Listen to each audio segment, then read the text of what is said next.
Buenos días, soy la alumna Elsa Yajaira Romero Pisa y hoy les voy a hablar sobre el cáncer de próstata.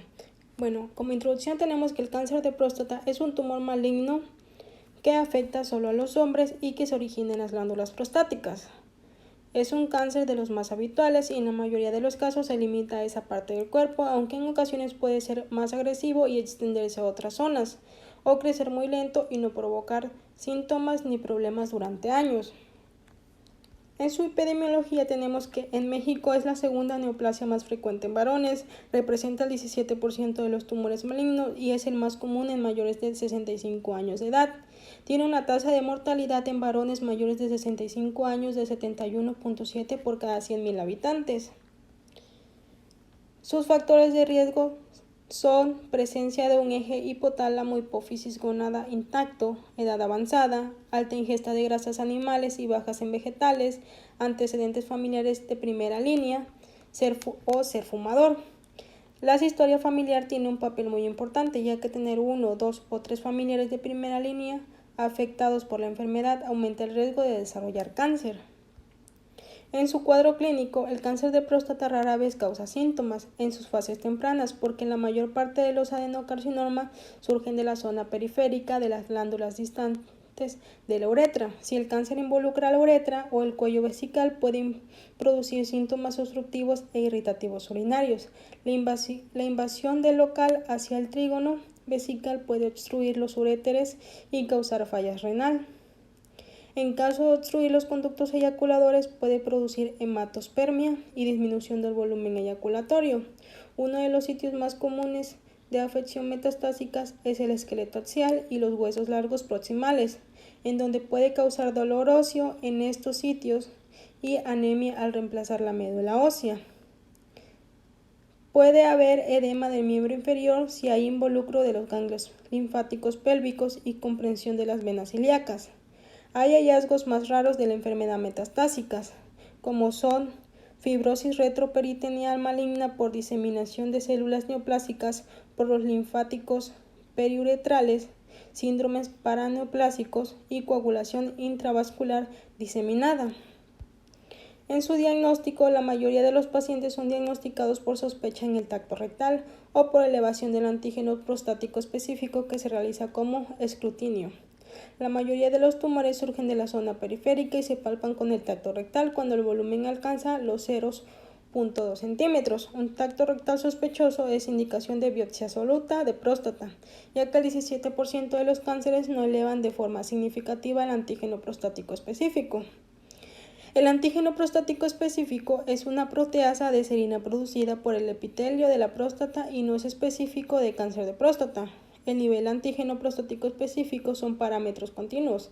Entre más elevado esté, mayor es el riesgo de cáncer, por lo que no existe un valor de corte universal aceptado. Aún con valores muy bajos, existe riesgo de cáncer. Sin embargo, el corte más aceptado para llevar a un paciente a biopsia de próstata es de 4 nanogramos por mililitro. Aquí les muestro un cuadro de prevalencia de cáncer de próstata con niveles de antígenos prostáticos específicos. Del 0 al 0.5 hay un riesgo de 6.6% de cáncer. Del 0.6 al 1 hay un riesgo de 10.1% de cáncer. Del 1.1 al 2 hay un riesgo de 17% de cáncer. Y del 2.1 al 3 hay un riesgo de 23.9% de tener cáncer. Y del 3.1 al 4 hay un riesgo de 26.9% de tener cáncer. El diagnóstico se obtiene mediante una biopsia por aguja de corte transrectal guiado por ultrasonido. Se debe obtener un mínimo de 10 biopsias tomadas de la zona periférica. Si se detecta cáncer, se reporta al sistema gradual de Grasham. Este sistema reconoce 5 patrones histológicos, del 1 al 5, del más al menos diferenciado. El número final de la sumatoria del patrón primario y secundario que se reporta en ese orden, aunque sea único patrón, dando un número final de 2 al 10, por lo que el más diferenciado sería 1 más 1 igual a 2 y el menos diferenciado sería 5 más 5 igual a 10. Entre menos sea la diferencia, más agresiva será la biología del tumor. En su etapificación, el sistema de etapificación más aceptado es el tumor ganglionar metastásico. Y aquí les muestro unas clasificaciones de tumor primario clínico, en donde podemos ver que hay el TX, es tumor primario que no puede evaluarse. El T1C es tumor identificado mediante punción biopsia con aguja. Y el T4 es tumor fijo que invade estructuras adyacentes, pared pélvicas, rectos, esfínteres externos, vejigas o músculos elevadores. También tenemos clasificación en patologías, como el PT2 es tumor confinado a la glándula prostática, el PT2B es tumor confinado a mayor al 50% de los lóbulos prostáticos, el PT3 es tumor con extensión extraprostática y el PT4 es tumor con invasión del recto, músculos elevadores del ano y pared pelviana. También tenemos la clasificación ganglionar linfáticas regionales, clínico y patológico. En el clínico podemos ver ganglios linfáticos regionales que no pueden ser evaluados, ganglios linfáticos regionales comprometidos y presencia de metastasis en ganglios linfáticos regionales. Y en el patológico podemos ver que hay ganglios linfáticos regionales no incluidos en la muestra o sin ganglios linfáticos regionales positivos, y en PN1 hay presencia de metastasis de ganglios linfáticos regionales. Y tenemos la clasificación metastásicas a distancia. En el M0 hay ausencia de metastasis a distancia, M1A hay presencia de metastasis en ganglios linfáticos y el M1C existencia de metastasis a distancia en otros sitios con o sin compromiso óseo. La etapificación clínica es un cálculo de la extensión de la enfermedad usando parámetros pretratamientos como son el tacto rectal, antígeno prostático específico, hallazgos en la biopsia e imagen radiológica. La etapa patológica se determina después de la prostatectomía radical. La extensión local clínica se designa mediante el tacto rectal, el uso de ultrasonido transrectal, tomografía computarizada y resonancia magnética para evaluar la extensión de la enfermedad. No se debe realizar de rutina debido a la baja sensibilidad. La resonancia magnética endorrectal puede mejorar la predicción del involucrado extracapsular prostático o de vesículas seminales y se recomienda su uso en pacientes de alto riesgo. El involucro ganglionar se puede investigar ya sea por tacto rectal o resonancia magnética. Se considera positivo si los ganglios regionales pélvicos miden más de 1 centímetro y su uso está justificado en los pacientes de alto riesgo. El involucro metastásico se debe investigar con pacientes con especial atención a huesos, ya que el 85% de los que mueren por cáncer de próstata lo hacen por enfermedad ósea activa. El gamagrama óseo es la modalidad más sensible. Se recomienda su uso en pacientes de alto riesgo o con dolor óseo. Para el pronóstico y la toma de decisiones de tratamiento se divide en riesgo bajo, riesgo intermedio y riesgo alto. En el riesgo bajo es en la etapa T1C a T2A con un antígeno prostático menor o igual a 10 nanogramos por mililitro y un Gleason menor o igual a 6.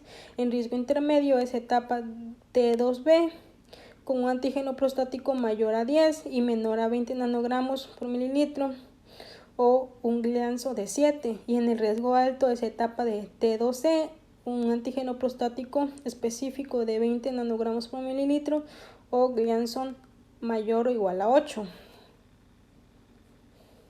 En su tratamiento existen varios tratamientos dependiendo de la etapa y del grupo de riesgo.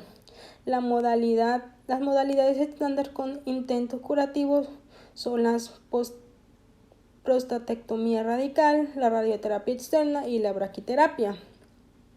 Aquí tenemos un algoritmo que muestra los tipos de tratamientos que se pueden utilizar en bajo riesgo, riesgo intermedio y riesgo alto. Como pueden ver, en el bajo riesgo se puede utilizar vigilancia activa, prostatectomía radical y radioterapia externa o braquiterapia. Si hay resultados patológicos de alto riesgo, también se podría utilizar radioterapia o vigilancia. Y en el de riesgo intermedio se puede utilizar vigilancia activa, prostatectomía radical, radioterapia externa, bloqueo hormonal de 4 a 6 meses y braquiterapia. Si hay ganglios linfáticos metastásicos, se puede utilizar bloqueo hormonal o vigilancia.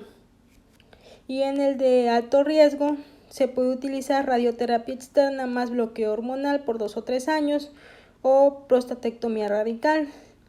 Si hay resultados patológicos de alto riesgo, se puede utilizar radioterapia o vigilancia.